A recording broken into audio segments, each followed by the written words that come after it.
This week on Photography Locked Down, it's a mad, mad world. I want you guys to go completely bonkers. If you're new here, you're not sure what I'm talking about, click the little thing popping up over here right now and it will explain everything. Photography Locked Down is a series of weekly challenges throughout lockdown to keep you out of mischief, entertained and improving your photography.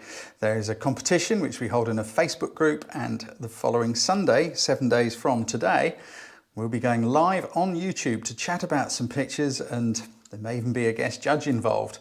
So please, this week use the hashtag which is on screen right now. You must include that with your image when you upload it to the group or it will not be judged. Competition entries have to be received by midnight UK time on Thursday. Please don't upload after that time. And also, please don't go to your archives. We want to see what you can come up with in the next few days within your own home. Now, your own home, that's a strange thing, isn't it? Because it's so familiar. And this week, I want you to be looking at your own home in a way you've never looked at it before. I want you to go bonkers. I want you to try looking at everyday objects from completely different angles, whether they be in situ as they are, or you can set them up. But what I want to do is to see you going bonkers, trying new things out, trying different angles. Now remember, the same rules, if you like, though they are more like guidelines of photography, are still important. We're looking for not just crazy ideas, but well lit, well composed crazy ideas. Ideas that stop you for a moment and make you go, that's different, that's interesting, what's that all about? Okay, this is about stretching your creativity. Please, everybody, just enter and join in. Oh, and share the group around too. Let's get the more the merrier, because it is so inspiring seeing what you come up with. Don't think just because you're a beginner you can't do this. Trust me, you can. And it will be so interesting for others to see what you come up with. This is about stretching your creativity. Let's have a look. Let's see.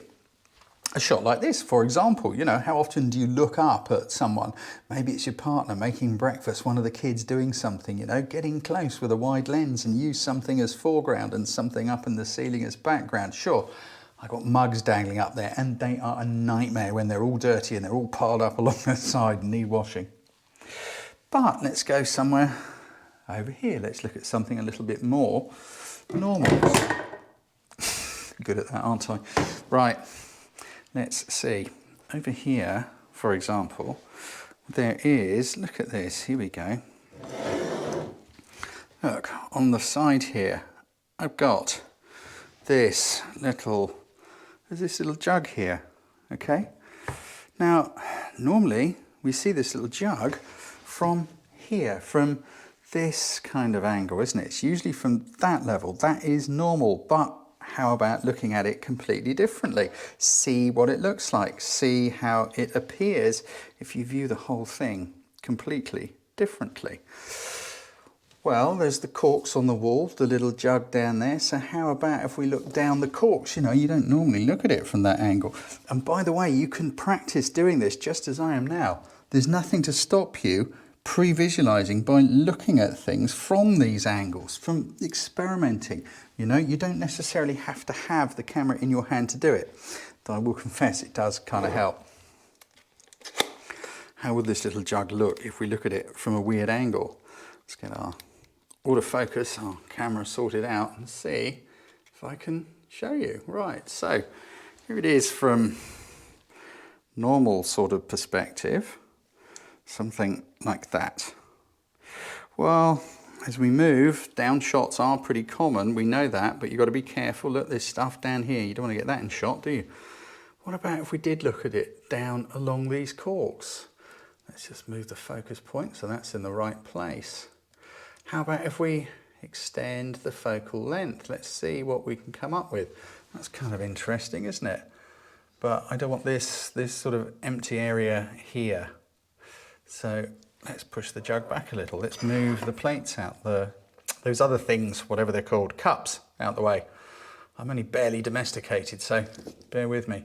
Look, that's kind of interesting and possibly different. How about bringing it around here? Look, you see, as we look at things from different angles, it starts to get more interesting. You change the way you look at things, the thing you look at changes. I quite like that angle there. I think it's slightly different. So let me see if I can take that shot, pop that onto single shot. How much depth of field do we want here? Well, it depends really what you want to achieve. Do you want all these sharp coming down here? In which case you're going to need a very small aperture. You're going to have to think carefully where you focus. There's not much distance. Therefore, this distance has a big impact on how much depth of field you've got to play with. I'm just going to go with focusing on the little jug. So my aperture, I'm going to use a wide one because I want to try and get the shutter speed fast enough we don't get camera shake. I am on a 15th of a second at 3.6. That says it's the correct exposure. But a 15th of a second, likely to get camera shake, even with the image stabilizer on. So how about pimping that ISO? Let's lift our ISO. Let's get it a bit brighter, change the exposure with that. I want to go up to about 800 ISO. That will allow me to double the shutter speed to a 30th. Image stabilizing is on, so we should be good. Now let's find that angle. The first shot was something like that. It's just different, isn't it? It's a different approach, a different angle. The second shot, we sort of brought it down here a bit, didn't we? To sort of come in at a, let's get the lens a little closer to the corks. There we go, I need to move those. Here we go, we're nearly there. There we go, get it in focus, and it's just a different way of seeing an everyday object, isn't it? Of course, you can put something out on the table, set up a little bit of a still life, but what I really want you to do is to view it in a different way. Let's move you over here and see what we can find. What have we got? Look, we've got the wine rack over here in the corner. There isn't much wine in it because I don't actually drink. Those bottles are empty, they're just decorative. Let's bring this over here, pop it on the table. Let's explore, let's see if there's a different way of looking at this. Now, I want to get on with it a bit because I don't really want the sun there coming in onto the table. I don't want those highlights. I just want to use the table. I quite like the colours. I think the colours of the wood and this sort of blue tabletop kind of work. It's about, I'm thinking something like this. We maybe want to add another dynamic to it. Now, you wouldn't use such a wide angle lens because you don't want that door frame in there, do you? Let's see if I can pop you guys over here. Bear with me. Let's make you some space. I think this will work. Let's see if I can put you over here. Here we go. There we go. Look at that. Something like that, I reckon. Does that work? Nearly. Lift it up a bit. You're just going to have to bear with me. This is fiddly, filming myself and doing this. Look at that sun coming around. I don't want those highlights down here. Don't mind if they're on me, but I don't want them on my shot. So, how can we achieve this one? Again, let's give it a lash. See what happens. This is what photography is about, guys. Giving it a lash and seeing what happens. So, here we go, video. Notice I've got the camera the other way up this time. Let's zoom it out. Let's see how carefully can we do this. I don't like that chair over there. Horrid, isn't it? We don't want that in shot. So we want to try and keep this just on these wine. Look at those shapes. I quite like that. Let's come higher, above. Maybe shorten the lens a little. Let's try viewing this just differently. Look, we're looking down. I rather like that. Where's the shutter button? There it is. That's kind of interesting, but I feel that blue space where you just kind of see my legs wiggling around in there, I think we need to use that for something. So how about if we put something in there? Another way of not, how about this? I bet you've never looked straight down on your teapot. And the light's nice, it's coming in from the side here, it's blowing in this way. So let's move this back a bit. Let's create a shape and look at it in a different way. I like negative space, I like that. Look, I quite like those lines. I've got a little bit of the what's it in the way. You see where I'm going with this. Right, let's stop the video. because the video is a different shape to the still. The video is 16 by 9, the still is, I don't know, some other numbers, 4 by 3 maybe. Let's be careful, I don't want to get the lines of the table going a different way. Try and get the bits of crud off there. What do we got? The exposure is a little bright. Depth of field, we want more depth of field this time, don't we? Because we want to be getting a bit more sharpness between here and here. I'm going to select an aperture that will give me a little more. Instead of 3.2, let's go to, I don't know, let's see if I can get f8, f7, f8, 800 ISO 30th of a second. I might need to increase the ISO a bit because I don't want to change the shutter speed, simply because if we change the shutter speed, we're going to have to go slower with it. And if we go slower with it, we're in danger of getting camera shake. So how does that look? That doesn't look bad at all. I'd rather like that. Let's get the focus point on that middle wine bottle. Get it nice and straight. Line it up. Look, this moving around, lining things up. That's what it's all about. I need to move that back. Move that in. Here we go. That's not bad. Oh, I like that. I think it's quite a nice graphic, kind of an angled shot. And just get it all lined up. That's why I'm pausing. It's about, these sorts of shots need to be nicely aligned. Because if they're not, it just looks wrong. It just looks bad, you see. We've got the lines all nice and straight. Now look at the handle. We're above the word wine.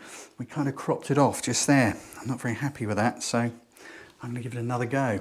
These are the things you need to look at. Look all around the whole picture. See what you can find.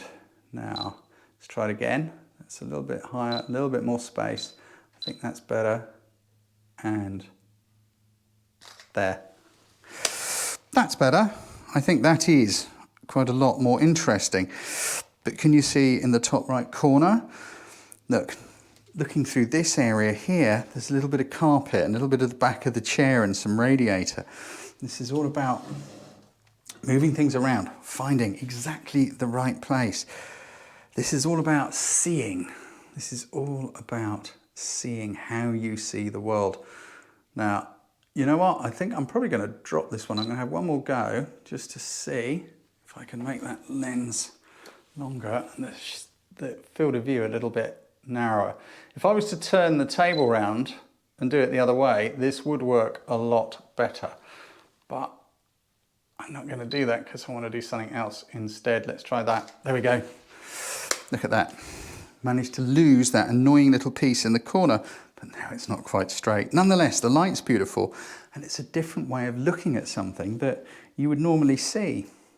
How about something else? Here's something I really want you to try. Now, you're going to think I am bonkers, but I did warn you. This week it is all about being completely bonkers. Let's make some space, move some stuff around. Your homework is, I want you to look at your home in a way you never normally do.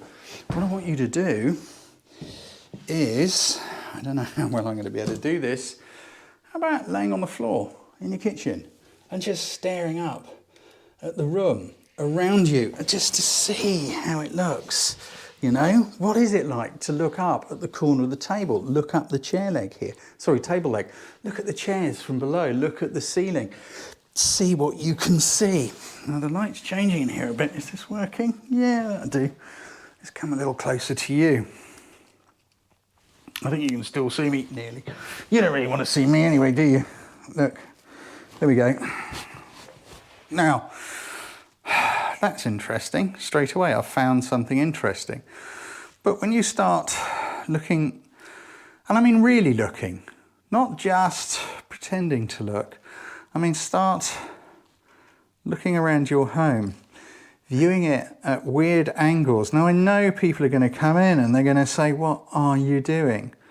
But look, you see there's some interesting shapes and lines there at an angle that you would not normally see. If we were to zoom in a little, what are we going to get? You see? There's just something different. This is such good exercise to get you seeing the world around you differently. How about, if you can see it, yeah, there's a tea towel just here to my right. How about this? What happens if we start using the pattern on the tea towel? We've got that highlight on the ceiling. Is there something we could do with that? Could we? I don't know. This is what I want you to do though. I want you to start looking around your home and viewing things at weird, odd angles just to see how they look. What do they look like? What does the cooker look like from down here, from below? Look, you see, we're getting some interesting shapes, some reflections. That's kind of interesting just in and of itself. It's an abstract. What is going on? I'm kind of interested by, you know, the mug collection up there on the ceiling. Now, annoyingly, there's one missing from the wall just there because I think that's kind of bonkers, isn't it? Look, how annoying that there's one missing, but I'm not going to get up and change it now. Something like that. How about if we gave it more space? How if we just had this weird thing going out the corner like that? Let's brighten the shot up a little bit for you. Here we go. What about the other one? How about over there? Well, that's not going to work, is it? Because of all those highlights going on. But this one up here possibly would. I'm going to just, I can't help it. I have got to put a mug there. I don't know where I'm going to get it from. What are we going to do? Some tea in that. I'm just going to tip it out, hang it up. Because it just looks weird and unbalanced not having something up there. Let's try. See how that looks. That's better. That's a lot better, isn't it? How about that? It's a weird kind of a shape, isn't it? But, you know, there's something there. It's something bonkers. And that is what I want you guys to be doing. Something bonkers, something like that. It's about stretching your creativity. This really will help you, especially those of you who struggle with finding photos. This really will help you to see photos by noticing shapes and forms. Looking at your own home in a weird way is a really, really great exercise. And I so look forward to seeing how weird you can be in your homes. So let me take that as a still. It was, I believe, move my focus point, get my aperture wide open, take my ISO down just a bit. Here we go, 800 ISO, that should be good. So it was some of those mugs, wasn't it? And I quite like that shadow. I'm going to put it right in the corner like that. That is bonkers. Let's try one more with a few less mugs and a lot more white negative space going on. It's such a peculiar shot. But this is what it's all about. That is what this week is about, being completely bonkers. That is what I want you guys to do. Lay on the floor, do crazy stuff, have the rest of your family saying, what do you think you're doing? So remember, you must use the hashtag when you upload your shots. If you haven't understood some of the things I've talked about, such as depth of field and apertures and things, please click the little link up here above again. There is another link there which will take you through to my online Ultimate Beginners course, which really will explain everything you need to know. It's 7 weeks, and it just takes all these concepts and puts them into the correct order for you, one step at a time. It's very easy to get a piece of knowledge here and a piece of knowledge here and a piece of knowledge here, but you miss a little piece in the middle, and then when you're trying to put it together, it doesn't work. And then you're frustrated and think you're doing it wrong. You're not. There's just something you don't know. I can be a guide through all that and make it work for you. So I really look forward to seeing what kind of bonkers craziness you come up with for Sunday's judging. Remember, you must have them in by midnight on Thursday night and use the hashtag that's on screen right now. So go bonkers, go mad, because it is a mad, mad world. Take care, and I'll see you later.